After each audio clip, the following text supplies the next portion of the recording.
Hai guys, Assalamualaikum warahmatullahi wabarakatuh. Selamat pagi, selamat siang, dan juga selamat malam untuk teman-teman semua. Untuk di konten kali ini saya akan membahas tentang tips and tricks mencari pekerjaan di tahun 2022 menuju ke 2023. Nah, karena banyak perbincangan tentang resesi dan juga susahnya mencari kerjaan. Nah, ini bakal berguna untuk teman-teman fresh graduate sih, ataupun lulusan-lulusan yang baru karena susahnya mencari pekerjaan. Nah, apa aja sih yang teman-teman harus siapkan ataupun yang teman-teman harus lakukan? Seperti itu ya. Nah, untuk itu stay tune di konten ini. Oke, sebelumnya teman-teman subscribe dulu ya di tombol merah di bawah untuk bantu kelancaran saya untuk upload konten selanjutnya, dan saya bahkan lebih semangat untuk mengupload ke depannya. Oke. Nah, untuk kondisi di tahun 2022, jadi teman-teman kita baru lepas dari yang namanya pandemi corona. Walaupun sekarang masih banyak isu-isu corona akan kembali dan sebagainya macamnya, tapi sekarang sudah ada mulai masa transisi di mana dari semuanya serba susah ataupun terbatas dan juga termasuk mencari pekerjaan ya teman-teman. Mungkin sebelumnya banyaknya online, sekarang udah mulai offline ataupun setengah-setengah, ada yang online terus offline kayak gitu tahapannya. Tapi ya apa sih bedanya sih? Karena kemarin saya kebetulan dapatnya offline ya, jadi sebelum pandemi saya bisa dapat kerjaan. Nah, untuk teman-teman yang udah terbiasa dengan online, jadi kan sebelumnya pasti teman-teman udah pernah tahu ya online itu kayak gimana, kayak kalian mempersiapkannya cuma kayak via daring ataupun internet dan lain-lainnya. Cuma karena saya punya pengalaman di offline dan ini udah mulai masa transisi, jadi saya akan memberikan tips and triknya untuk kalian bekerja ataupun untuk melamar pekerjaan di saat 2022 di mana udah mulai masa transisi ke offline gitu ya, untuk pencarian pekerjaan gitu. Jadi pertama kalian harus cek background kalian dulu. Jadi background kalian atau passion kalian di mana, bisa di manajemen ataupun background kalian di teknik, di engineering, itu kalian apakah kalian mau kerja di bidang apa, pemerintahan kah, BUMN kah, ataupun swasta, ataupun bidang-bidang seperti telekomunikasi dan apapun itu, apakah sesuai dengan background kalian atau enggak. Jadi teman-teman, kalau misalnya zaman-zaman sekarang, kecuali kayak khusus ya, kayak misalnya teknik itu kebanyakan ya kalau kalian harus masuk lewat teknik jurusannya. Cuma kalau kalian kayak e-commerce ataupun tempat-tempat yang kayak baru-baru retas, perusahaan-perusahaan baru dan juga yang mulai bisa menerima semua macam background, itu kalian sangat-sangat terbantu ya, kalian dari bidang teknik ataupun dari bidang apapun bisa masuk teman-teman. Nah, yang bedanya adalah kalian cek backgroundnya itu dulu, apakah di yang kalian passionkan bisa kalian masuki atau enggak dengan background kalian kuliah gitu. Ini nggak menutup kalian mau dari lulusan SMK ataupun langsung dari SMA, itu semuanya harus kalian cek dulu backgroundnya. Nah, jadi kalau kalian punya cita-cita, saya mau kerja di sini nih, nah kalian pastikan background kalian cocok atau enggak sesuai di perusahaan tersebut ataupun tempat kerja kalian yang akan kalian tuju. Itu dulu teman-teman. Jadi kalau misalnya kalian di sana udah nggak sesuai dengan backgroundnya, kalian mau daftar gimana pun pasti gak bakal terima gitu loh. Jadi kayak gak usah wasting time aja sih teman-teman. Mending kalian cari yang benar-benar sesuai dengan background kalian ataupun bisa kalian masuki gitu. Terus yang kedua itu adalah buat akun di semua website yang menyediakan lowongan kerja.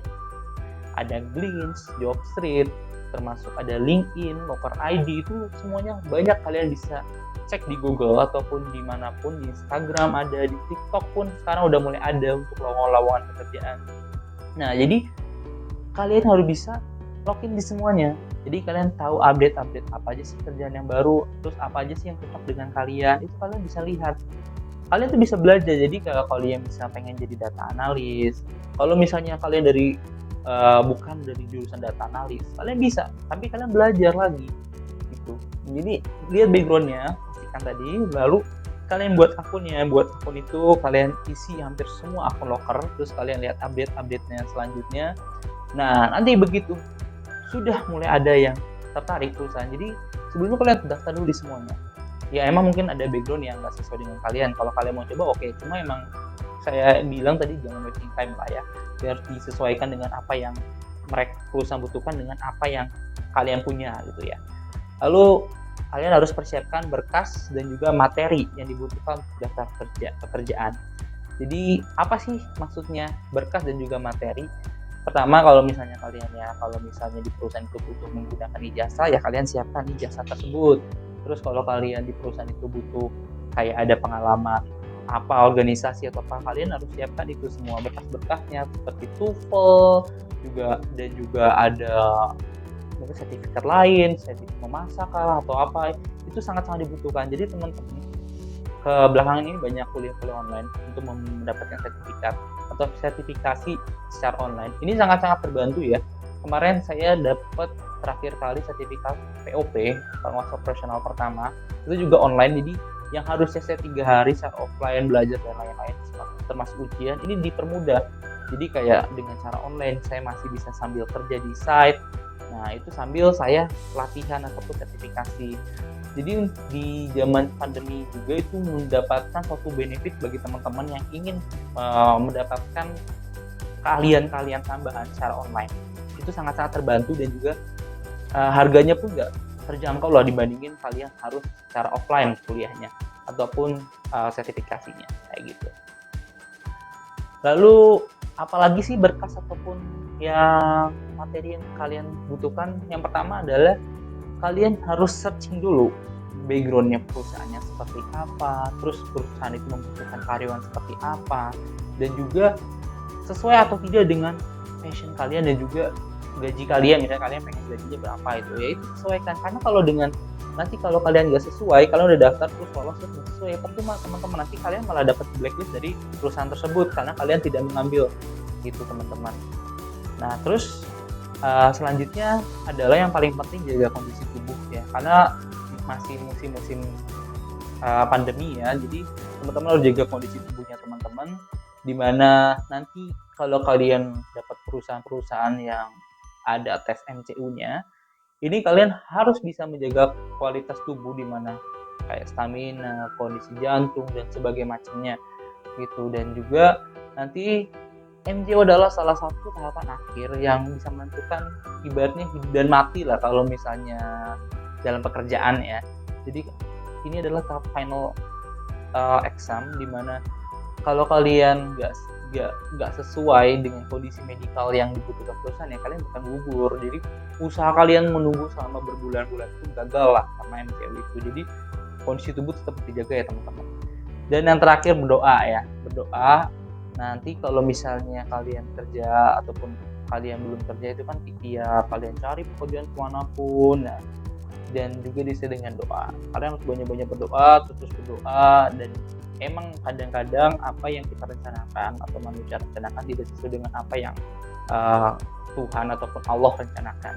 Itu ya teman-teman. Dan mungkin tambahan sedikit teman-teman, kalau misalnya ini kan desentrik yang saya bilang tadi dijamin goal ya teman-teman, tapi nggak semuanya yang kalian daftar langsung bisa keterima. Jadi tambahannya adalah teman-teman harus terus mencoba. Jadi coba terus. Saya bisa kerja aja kemarin hampir sekitar 50 lowongan pekerjaan lah saya daftarkan baru bisa keterima.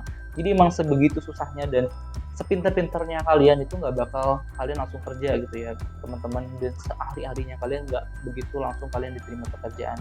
Jadi gimana, apakah kalian cocok ataupun tidak sama perusahaan tersebut? Itu sih teman-teman yang saya dapatkan selama saya kemarin cari kerjaan sampai terima itu kayak gitu. Jadi bukan kemampuan kalian, tapi apakah kalian cocok ataupun sesuai apa yang dicari sama perusahaan atau enggak gitu, teman-teman. Nah kalau misalnya teman-teman masih bingung ataupun kayak boleh dong tipsnya untuk interview ataupun apa, boleh teman-teman bisa membuat komentar di kolom komentar. Dan juga jangan lupa subscribe juga, saya ingatkan lagi, untuk membantu perkembangan channel saya. Terima kasih atas kesediaan teman-teman untuk menonton video saya dan semoga bermanfaat. Wassalamualaikum warahmatullahi wabarakatuh. See you.